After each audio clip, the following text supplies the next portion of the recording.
Well, hello and welcome everyone to this webinar that's being convened by the UNESCO Institute for Statistics on some of the broad challenges and opportunities in building partnerships in relation to the implementation of Sustainable Development Goal 4 on education.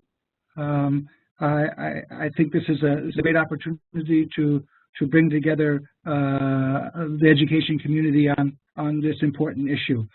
The SDG 4 agenda, as we know, is quite comprehensive. It's looking at such a wide range of issues, from early childhood development to adult literacy. There's a huge landscape that it's trying to address, as well as trying to renew efforts to replace the focus on learning and equity. So lots of challenging areas, especially for measurement, in looking at then how will we proceed to try to better address both the issue of monitoring, evaluation, as well as research in trying to address this really ambitious agenda. And a big part of this agenda will really depend on the success of this agenda, will really depend on whether partnerships can be leveraged to better address the agenda. So the partnerships are more important than ever before to advance, especially in relation to these issues around research, monitoring, and evaluation, and especially in relation to measuring learning and equal learning opportunity. So today we have a number of leaders from education research coming from different perspectives, from academic networks at the global and the national level, to development partners and UN agencies, and they'll give us a sense of some of the activities that are going on already, how they've mobilized within their organization and their networks around areas already underway. But as well, they'll give us some ideas of some of the opportunities that still exist for the research community, and ways that can allow for better engagement then with SDG 4 and the measurement of SDG 4. So let me briefly then introduce the panelists. We'll start with Hiro Yoshikawa, who's professor at Globalization Education at New York University and co-director of the Global Ties for the Children's Center at NYU. They'll be followed by Mami Ibraba, who's the director of the Institut National d'études d'Action pour le Développement de l'Éducation, and also the Deputy Secretary General of the High Council of Local Authorities of the Republic of Senegal. He will be followed by Christine Beggs, who leads the evidence team in the Office of Education at USAID, who's also the co-founder and co-chair of the Building Evidence in Education Donor Working Group.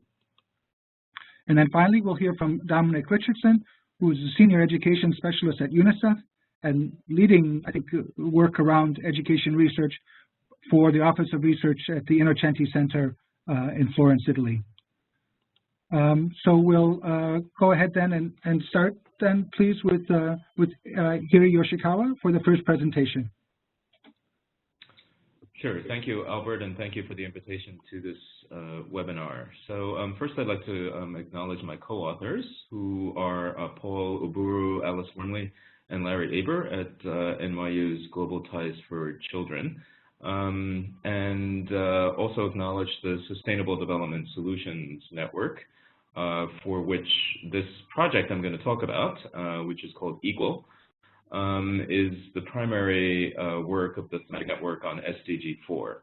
The Sustainable Development Solutions Network was founded by Jeff Sachs in 2013 under the auspices of then Secretary General Ban Ki-moon to provide research-based input from essentially outside the UN system for the development and now the implementation of the 2015 to 2030 SDGs.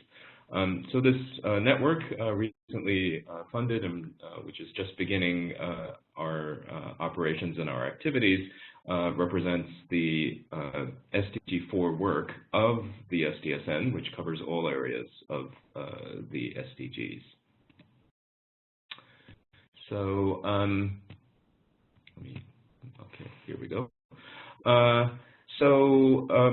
And within the SDSN, this builds on work in collaboration with Madame Chaban, who's one of the co-founders of Pratham, And this Equal Network has a goal to facilitate research networks in low and middle income areas to achieve progress on SDG 4, particularly the targets related to learning in primary and secondary levels, in early childhood, and in the transition to livelihoods and work. So as Albert said, the SDG 4 covers an enormous range of outcomes, and we do focus on a fairly large range from early childhood through the youth transitions. But within the particular areas of learning outcomes and livelihood skills and those areas of outcome domains. As the host of Equal, the Global Ties for Children Center at NYU has as its mission bringing research on child and youth development, as well as programs and policies related to child and youth development in network building as part of our capacity building in two different kinds of contexts, low-income countries and conflict-affected countries. And this Equal Network has been funded by the Ford Foundation, the Catalyst Foundation for Universal Education, and the NYU Abu Dhabi Research Institute. So what is Equal, and how does it fit within this particular webinar and topic of the panel? We believe there's a very important role for researchers from a variety of settings, universities, NGOs, as well as ministries and governments, to play in the big challenges that SDG 4 poses, primarily for learning and human development outcomes, but also for the quality of the contexts, particularly the educational contexts that are, the primary levers for learning worldwide. We acknowledge also that the SDG framework includes the development of indicators at three different levels, at global, regional, and national levels. And all of these levels are acknowledged and supported within the Global Alliance to Monitor Learning. And researchers who are involved at any of these three levels, we believe, play a critical role, including researchers who are working within a specific country context across a region such as, for example, East Africa or West Africa, or the MENA region, Middle East and North Africa, Latin America, any of the regions we could consider. And then in terms of the development and implementation of global indicators that would be used in a very large number of countries, and then are engaged in global reporting and monitoring across countries. So we also think there is an evidence base. There are two evidence bases that need to be linked here. One is on the policies and programs that can drive progress on indicators of learning and human development from birth to adulthood, and then the challenge of actually measuring these indicators. So, for example, the areas of physical, cognitive, and psychosocial development that are part of the Target 4.2, the Early Childhood Development Indicator, which I believe is 4.2.1. That represents a challenge for measurement, in that it combines three areas of human development in the first few years of life, and the challenges of measuring those with rigor, within country, with attention to variation within country from a cultural perspective, from a linguistic perspective, and then tracking and monitoring those within national level systems in a feasible yet rigorous way represents quite a large challenge, and that's just picking one indicator. Again, we also want to know what are the policies and programs that might be most effective within a particular national context to produce progress and increases in learning, so that we truly shift the field of education from access to learning. Our network at Equal also would include work on all 3 tiers of indicators, tiers 1, 2, and 3, and those are things that we could talk about later in the Q&A, but there are indicators that are at various stages of development. So there's work for researchers to do to validate well-established measures, to develop new measures in some cases, and bring those to national level scale, and then consideration of cross-country comparability. We think this is an unprecedented opportunity for networks of researchers to come together within and across countries in support of SDG 4. And so that's the overall context for Equal. Beyond those general needs relative to SDG 4 and research, Equal addresses what we think is a big gap in our field, and this is in the kind of research infrastructure for SDG 4 and in fact for many of the SDGs, which is that we often have a lack of adequate representation of scholars from low and middle income countries in leadership positions around these issues of measurement and evaluation that are relevant to SDG 4 and its indicators. The purpose of Equal is to build a capacity building exchange between scholars of the Global South in collaboration with existing networks that are focused on policy, practice, and advocacy. We believe a certain kind of researcher is most likely to have the greatest impact in progress on SDG 4, and those are the researchers who already have, for example, strong partnerships with government, with NGOs, and with civil society. And again, these researchers can be in a variety of different settings. They could be within government themselves. They can be in universities or research organizations. They can be working for practice-based NGOs. But in all of these cases, the integration of research, policy, and practice, we think, is important. And for example, we are coordinating our initial work in East and West Africa with some networks like the African Scholars Workshops, the African Early Childhood Network, in the Middle East and North Africa region, the Arab Resource Collective, apologies for the acronyms and the alphabet soup here. And we are linked in with the Global Alliance to Monitor Learning from UNESCO, so that we can also serve as kind of a information exchange avenue between the global processes from UNESCO's Institute for Statistics and these more country-level and regional networks of researchers. We think there are several sets of research skills that are relevant that this network can share and support each other with, and these include skills around measuring learning and human development within cultural contexts, skills in impact evaluation, skills in implementation research, and then psychometric skills for within and cross-country development and validation of both individual assessments of learning and development, as well as contextual assessments like the quality of programs.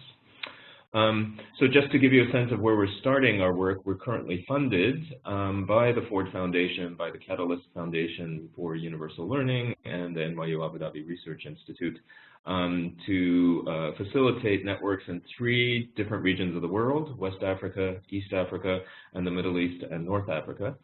And in each of these regions, we're funded to help with regional convenings of scholars.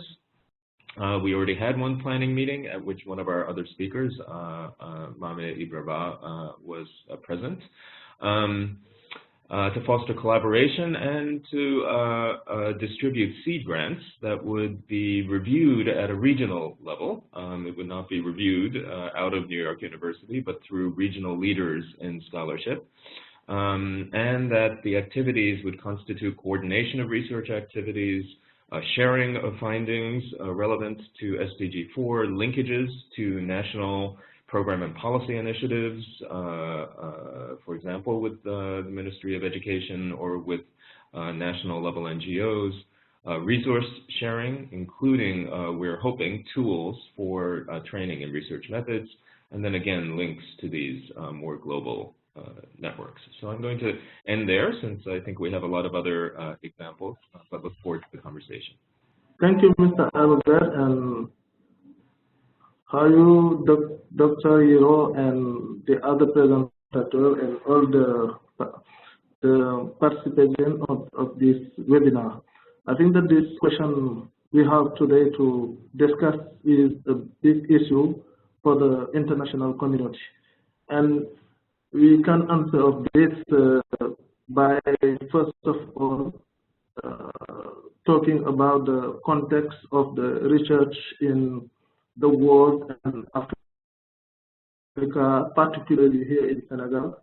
What is the reason that we are doing what we are doing in INEAP? I think that we must connect to all this, our work in our national plan with the plan Senegal Emergent. Answering universal access to quality education and equal footing and promoting lifelong learning opportunities is the SDG 4 that the community, the international community, have written for before 2030.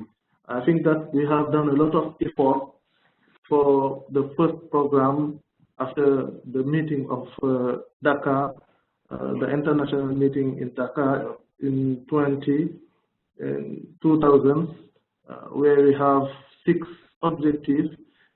Now, if you see in Senegal, we have done a lot of progress in the access of education, about the equity, but the big issue now is the quality of education. What are the people are learning, and we see that in the international report, it remains that millions of children are in school without learning anything. And we know that the continental strategy of education in Africa for the 2016 and 2025 have been adopted in September 2015, and to reflect the aspiration of the member of the African Union, placing education at the heat of Africa Development Agenda. What is the Agenda 2063 is the 2063 and position Africa's response to the Education Minister Conference since February 2015 in Kigali, Rwanda, and the World Education Forum since in Seoul. Okay. The next. In Senegal, we know all in this context, we have a new ambition to be an emergency country, and that's why we have the plan Senegal Emergent. That we say that Senegal will be an emerging country in 2035 with the Solidarity Society in a state governed by the rule of the law. Okay. Move on. And for this plan, we have 3 axes: how to include everybody in this plan, and the human development, and to have a good governance. To link this program defined by the government, we have an education plan. We say packet, and this packet is been planned 2013 to 2025, and the packet have in this packet we have done a planification, a big planification, which we link it all the program for in the SDG 4. It is for this reason that the Senegal decided to join international research and to have some and we have national report assessment since 1996, and every 2 years we are conducting a local assessment in the country, and we are joining the international initiative. You know, the initiative developed by USOCD is the PISA for development.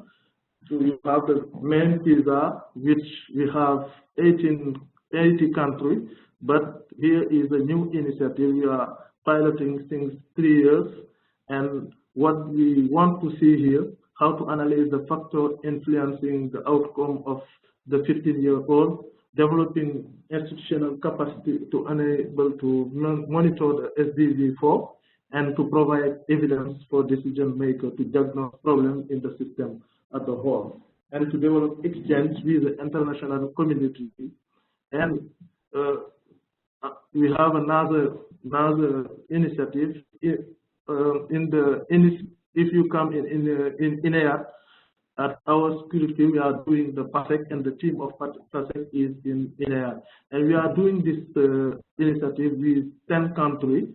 You have Benin, Burkina Faso, Burundi, Cameroon, Congo, Cote d'Ivoire, Niger, and also Togo. With a sampling of 40,000 student surveys, and we are doing comparison. Yesterday we were sharing the result of the PASEC program with the stakeholders, all the stakeholders in Dakar. And the problem we find, if you can introduce results you have in the screens, that the main issue is how to solve the problem of inequity in the system of Senegal. And you can see here the result of the first years of schooling in communication and language, what we say the début de scolarité. And you have Senegal.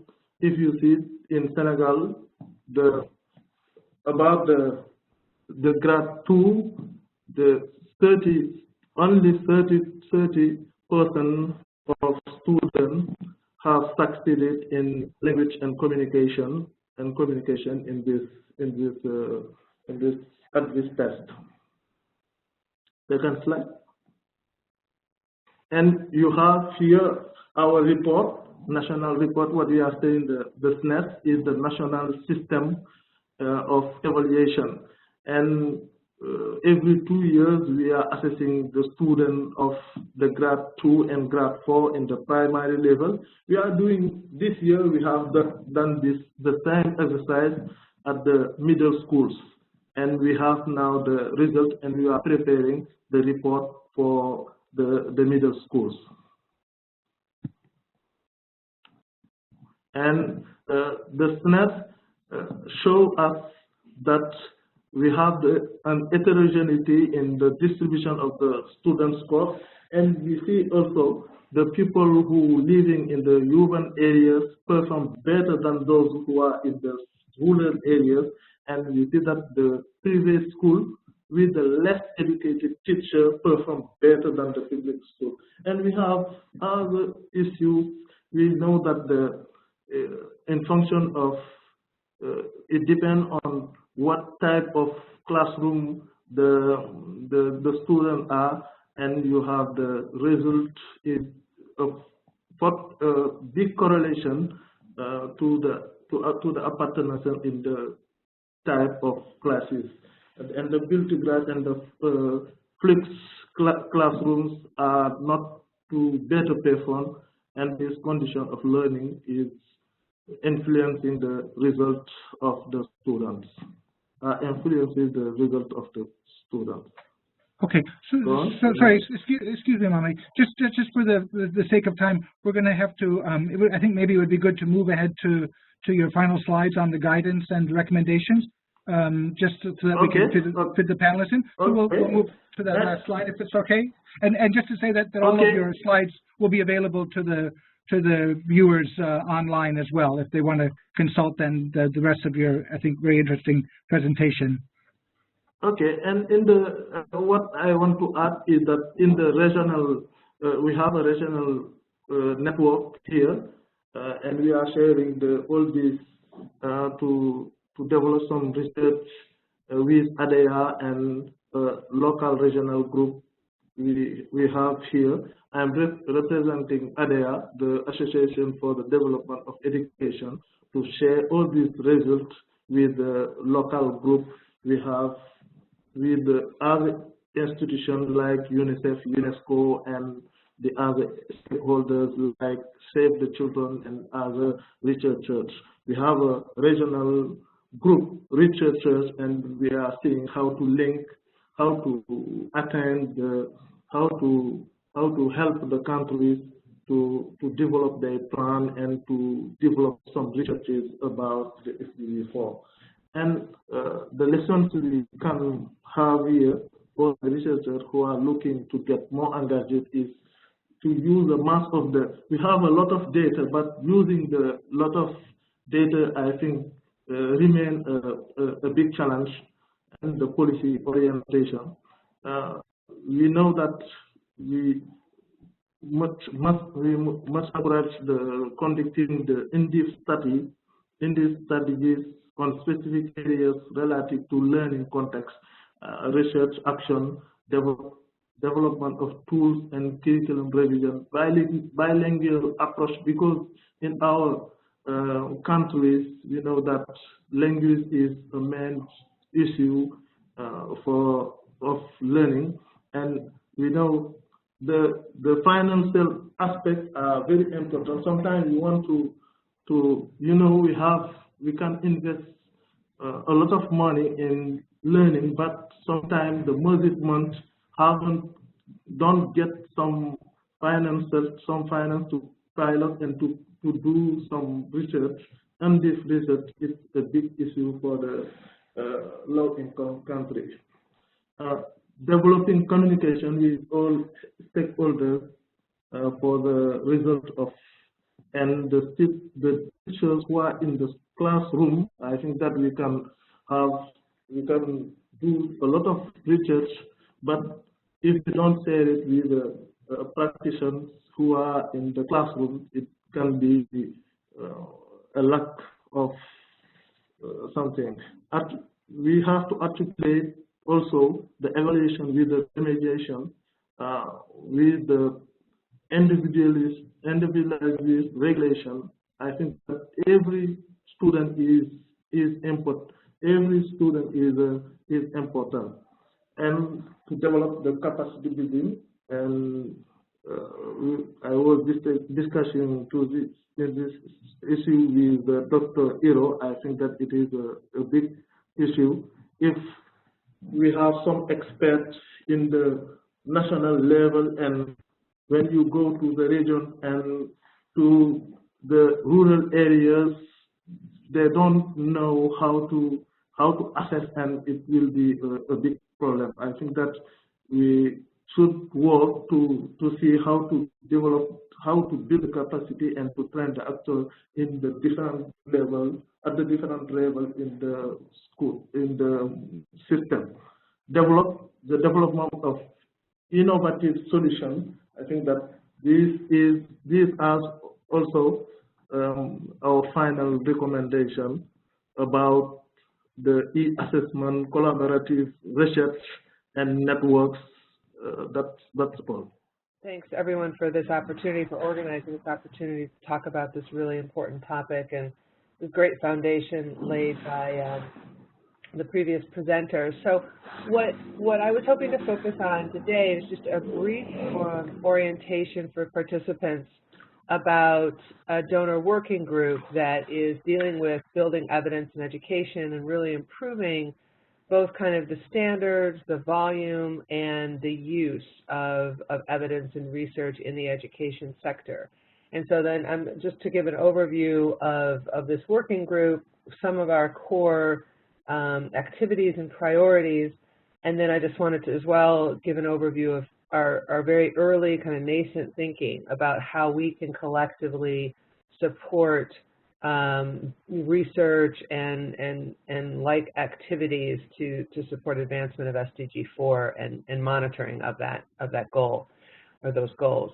So the Building Evidence Education, we launched in 2012, and it kind of came out of a collective demand heard from bilaterals, multilaterals, and independent donors around having some sort of organizing platform for us as a community and a donor community in particular to really advance the education sector in terms of the quality evidence that we're building.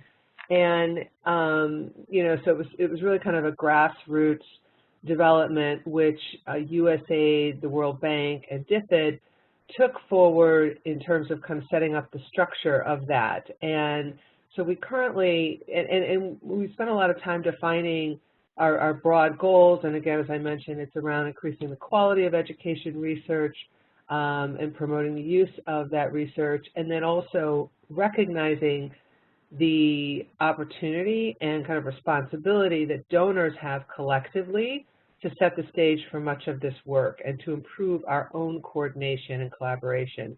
And actually, this whole thing kind of grew out of a smaller donor research mapping around research and evaluation to support learning outcomes, and kind of recognizing that we needed a broader structure to work among ourselves. And so, you know, right now, 5+ years later, we have over 30 donor institutions represented, and still the original founders plus a rotating UN agency make up the steering committee, but it's very much member driven. And then we have rotating support for a small secretariat. So in this next slide, I want to just kind of talk a little bit about some of the key activities of this donor network. We engage in both kind of in-person and virtual meetings, and I would say the emphasis of these meetings spans both looking at kind of methodological issues and standards in the sector, and how we as donors can, you know, when we're commissioning work and defining our research agendas, how we can be sponsoring and investing in more relevant and higher quality research and evaluation. We also look for a lot of opportunities for collaboration, whether it's having some kind of collective design effort or co-funding of research opportunities. And we've certainly seen the emergence of a lot of those things taking place among members. We have an ongoing research mapping that we do at least on an annual basis to, again, get kind of the sense of the breadth and the depth of research programs that we're planning, and research broadly conceived to include, you know, research through evaluation and other kinds of studies, but fairly rigorous research at the country level to understand the breadth and the depth of how we're building evidence and where the gaps may be in that. One of the things that we've moved forward on the last year and a half or so is identifying some publications where our membership are able to take kind of some good foundational work around standards for generating evidence and so far, and also looking at assessing the quality of evidence and kind of fit for purpose in terms of how we're using that evidence. And so we've already published 2 publications on those, which the PowerPoint has links to. But in addition, we are currently working towards a guide on cost capture and cost effectiveness analysis for education programs. And this is something that at USAID in particular, we have a huge initiative on my team to start broadly capturing cost across our sector, so that we're able to do some sort of the kind of cost analysis we need to do to marry with impact data and to look at scale and sustainability considerations. So that's definitely an agenda being taken up by Bsquared. And again, recognizing that donors, you know, really need to kind of set the conversation around how we're moving some of these things forward, recognizing that it's all of our partners that do the actual, that operationalize those agendas, but we want to be good partners in this process. We also have a set of interest groups that are, again, are member-driven, identified, where there's sufficient kind of collective interest in a particular thematic area, whether it's methodological issues or particular like programmatic area. And those groups then have the opportunity to dive a little bit deeper into setting research agendas, looking at evidence gaps, and then working with each other on those thematic areas. And what I wanted to talk about today is we have kind of our most recent emerging Bsquared interest group, which we will work through the specifics of and validate with the membership at our upcoming meeting in early April that's being hosted by UNICEF at Innocente Center. But I wanted to kind of take this opportunity to outline some of the very early thinking that one of our members, David Coleman with DFAT Australia, who's been, they've been intimately involved in Global Alliance to Monitor Learning and some of the other structures to support UIS's work on monitoring the SDGs. And he's basically kind of looked at Bsquared and who we are and our membership and mapped that against some of the structures that UIS is putting forward as a global donor group and some of the technical committees and other initiatives that UIS has outlined, I think, very clearly and wonderfully to understand what things need to be done, what actions need to be done to take forward effective monitoring of the SDGs. And so these are some of the things that we're considering in terms of being able to, again, extend our mapping of what Bsquared members are doing around education data initiatives. Because all of us, I mean, I can speak for UIS or for USAID, in virtually every country where we work on education, we also have a kind of a systems lens and maybe lending support for very large-scale assessments or doing capacity building or system building around EMIS systems. So, what I think is important from a donor perspective is that we have this global lens of where we're kind of collectively need to be and where we need to be at the country level in terms of monitoring towards the SDGs and making sure that we're harmonizing our approach, the standards we're using, and things like that to align with that so that our investments are helping those countries, our partner countries, understand where, their progress towards the SDGs and other kind of learning assessments and things like that. I think we also would like to see emerge from this work some sort of statement and standards that, again, align with the international community and UIS in particular, so that we have some guiding principles for our investment work at the country level.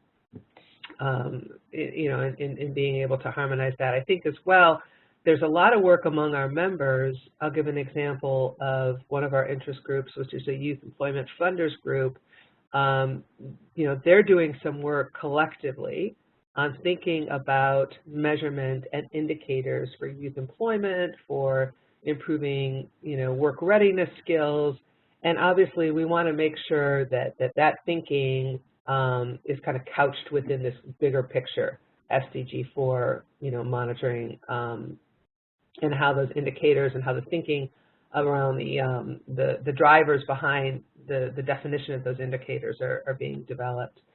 And so, again, this is very early thinking, but, we're considering maybe whether or not we have some Bsquared products around how to support education data platform development in countries, learning assessment best practice. There's still a lot of thinking needs to be done on this because there's, a great existing body of work on these areas, and we would build from that. And really what we try to do is recognizing, again, the existing important bodies of work that exist for our sector, but kind of adding a donor lens to it. In other words, what is our role in making sure that we that our strategies for investment or support, the standards we're setting as we commission work and define our research agendas, that all of those things are really as well informed as they can be and well harmonized. So we're early in this process, as I said, and I'm sure after our meeting in Florence, and David, if this group goes forward and with the agenda, then David will be the chair, so I'm sure he'll be happy to kind of have some more detailed follow-up conversations on this particular area of work. Thanks very much for inviting me to talk. Of course, like everyone else, I see this is a very important discussion to be had. When you asked me to come and talk about this from a researcher's perspective, I'm thinking, how would I think about how the research community could contribute to any social challenge, and particularly in the area of education, how could it contribute to improving things in education? Well, the natural research process would be to identify what the real challenge was, you know, what we need to change, and then go about measuring that thing, the social progress challenge. And then I think this is where we are with the SDGs. We've decided what the social progress challenge is, so researchers obviously fed into that part, and now we're in the process of operationalizing that challenge, so how to measure it, and I've got some things to say about that. But my experience working in social progress indicator development and let's say suites of social progress indicators tells me that very soon after we've decided how to go about measuring something, questions will start to rise that research could answer as to things like, well, why does it look different between countries? And the next step following that is, well, how do we change it? And as we get a bit further on in the conversation, the questions will be, well, if we're changing that, what else does it affect?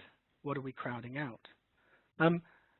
I will get back round to that at the end of the short presentation, but we were asked to reflect a little bit on the partnerships and opportunities from our own perspectives as part of the presentation. Now, I work at the Office of Research in Achenti, and we're a part of the Data Research Policy branch of UNICEF, and we collaborate with the program divisions in UNICEF. So I want to separate out the partnerships and opportunities that come from our research perspective, from the UNICEF worldwide, as I've called it in the slide, work. At the moment, the partnerships we have as a research office, we provide support where we can to UNICEF country offices and program divisions as they go about their work. I represent on the Global Alliance to Monitor Learning with my colleague Manuel Cardozo from the Education PD. I should say that we're also attending the Bsquared meetings, so they're more of our partnerships. Through the report card series, the Achenti report card series, which some of you may know, and I'll talk about in a minute, we engage with both the OECD and the European Commission and high-income countries through that series. And of course, as we all know, the SDGs has a universal mandate, and we've been talking to both those groups about measurement of the SDGs, including education, of course, as part of our work. And there's a couple of survey data projects that we work on. For some years now, since about 2007, I've been coordinating discussions between survey coordinators in high and middle-income countries that survey children. And over the years, we've had involvement from TIMS and PEARLS and PISA and HBSC and SBAD and so on. And the office here also coordinates the what's called the Glory Network. It's still growing, so there's not much glory to bask in yet, but it's about coordinating longitudinal studies and seeing how they can contribute to the SDG challenge. And I have a bit to say about that. Worldwide, of course, UNICEF is a custodian of indicators, including in within 4.2, and has joint custodian roles in education and elsewhere. The UNICEF perspective covers not just education, but also other aspects, and you'll see a bit of that as we go on. Much of the research work going on across all areas of UNICEF have potential to contribute to the SDGs. The ECDI coming out of MIX, which age coverage is just about to expand to 2 to 4, doesn't really cover the health component, and the plan to develop a learning module for MIX. Let me click on. But I want to focus in the next couple of slides about research contributions from this office in particular.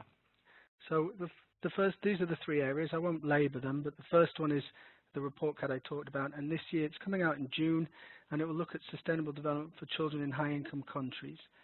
And to talk a little bit about the measurement issues there.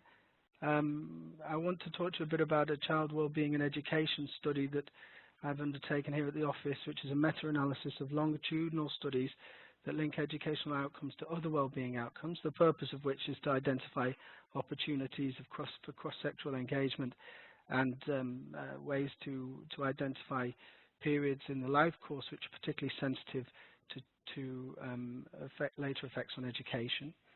And then there's a study I undertook with OECD, and when I was at OECD with the European Commission, to assess the suitability of existing child services to measure and monitor child well-being, including education.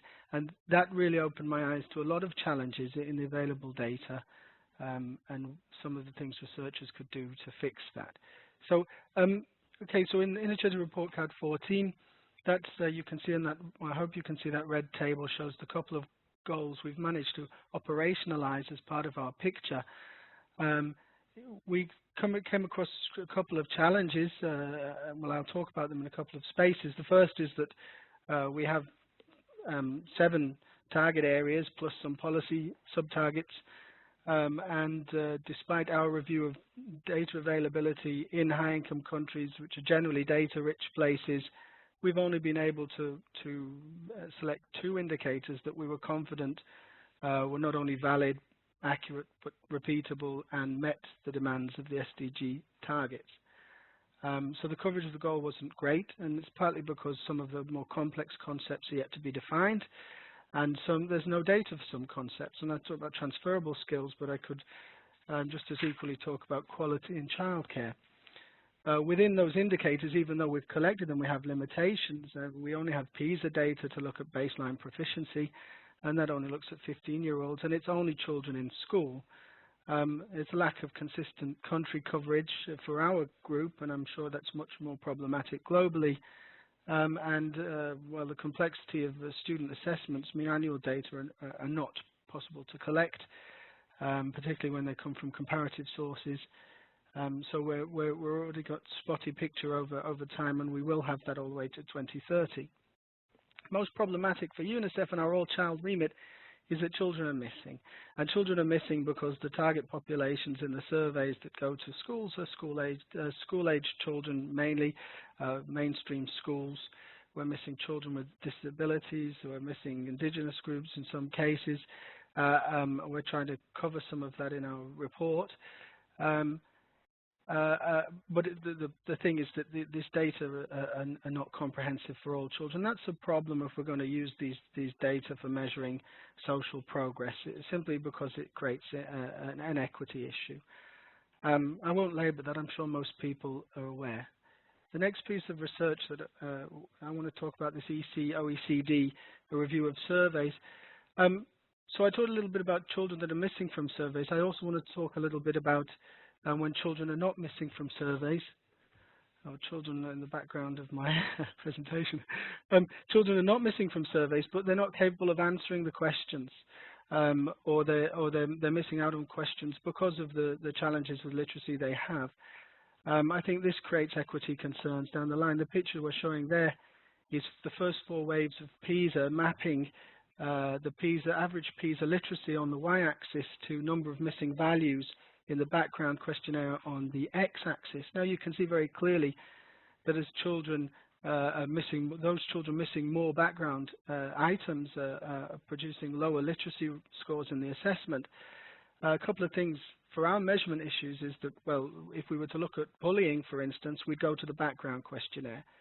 And if the background questionnaire has biased responses, our bullying estimate has biased responses, and that's a problem. If we use PISA to look at more complex multivariate analysis, the more background questionnaire variables we put in, the more bias we'll have in our results. And so when we get to the question of how to change policy on the basis of how we measure our SDG indicators, we have to be very careful in research to ensure we don't create bias and problems. This is a bit of a complex picture, and I'm going to try and get through it quicker. This is the meta-analysis.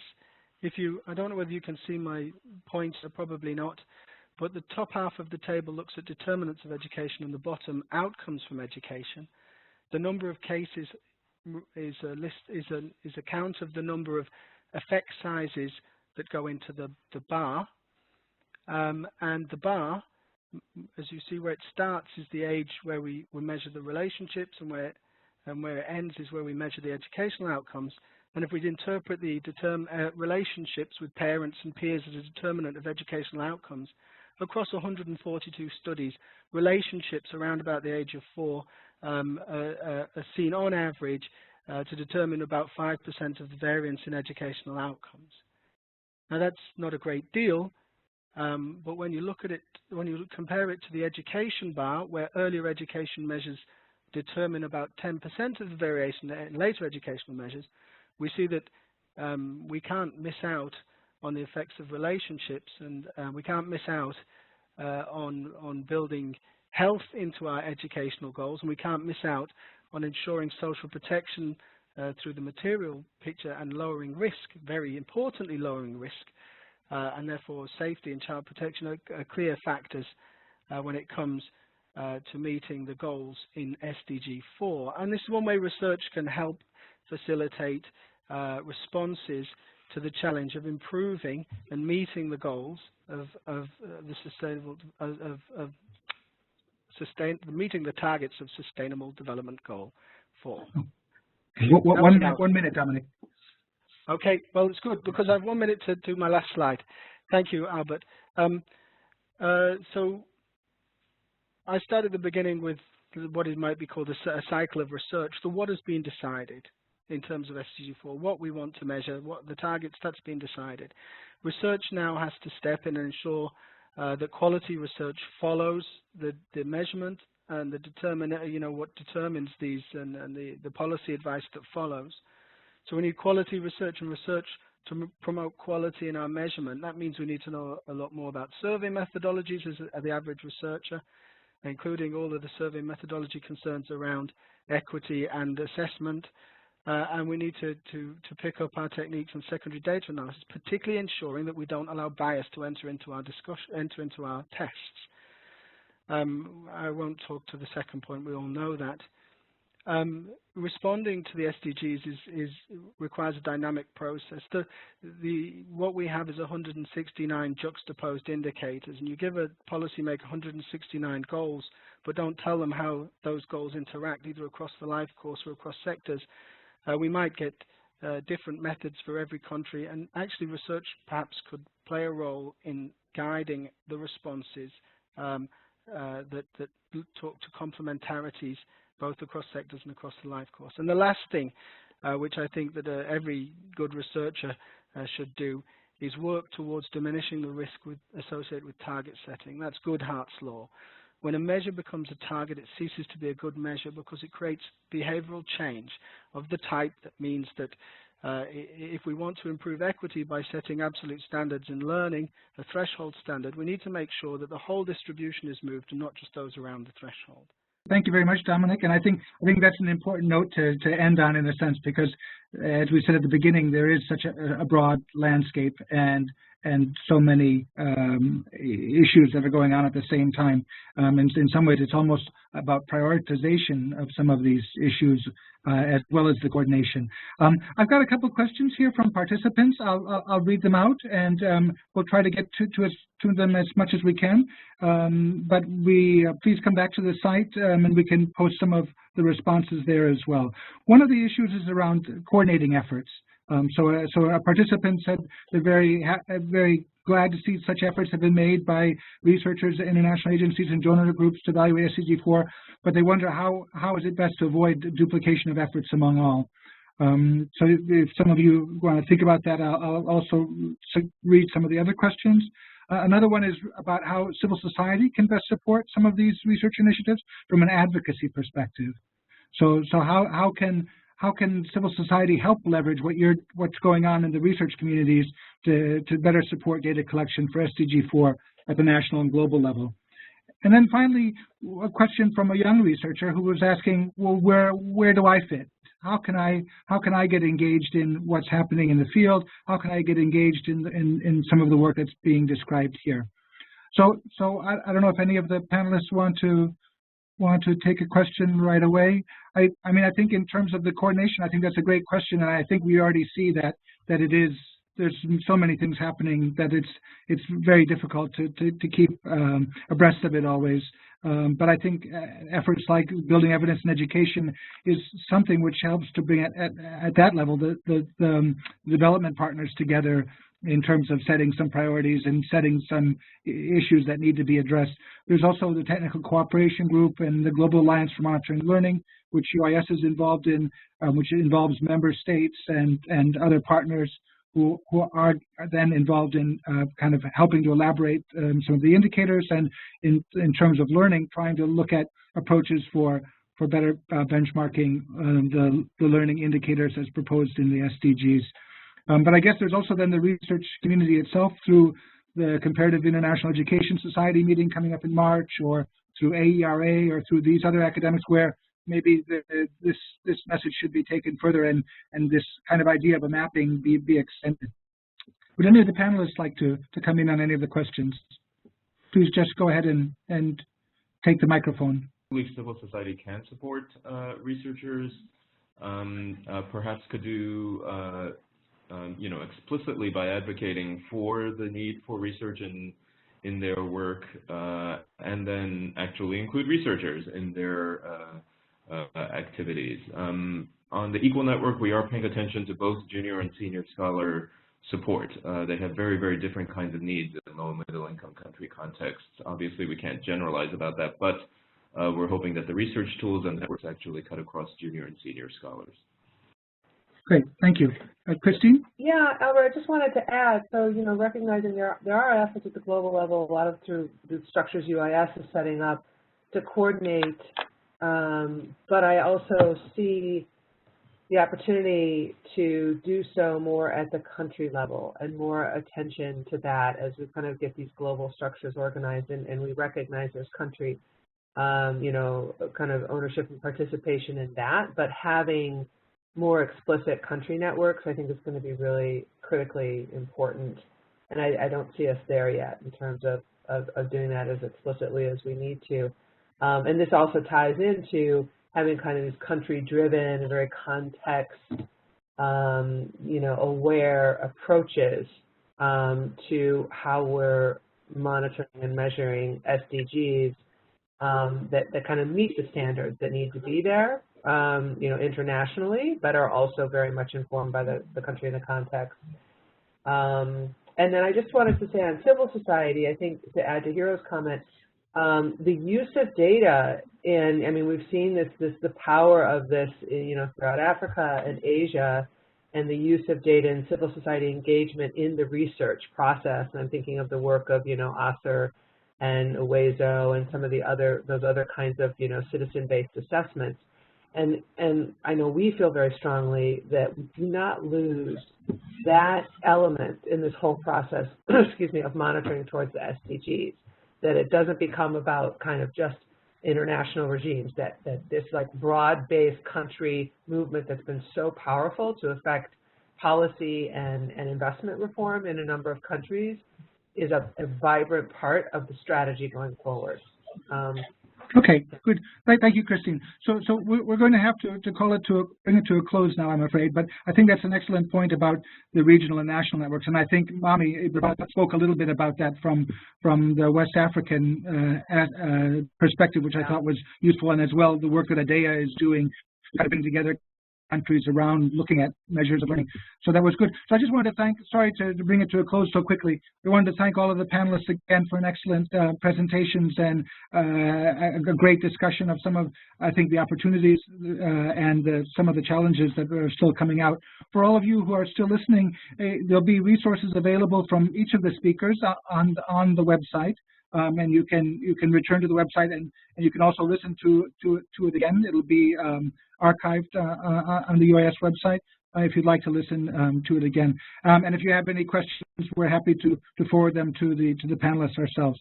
So thank you very much, everyone, again, and look forward to the next webinar in the SDG 4 data webinar series. Thank you.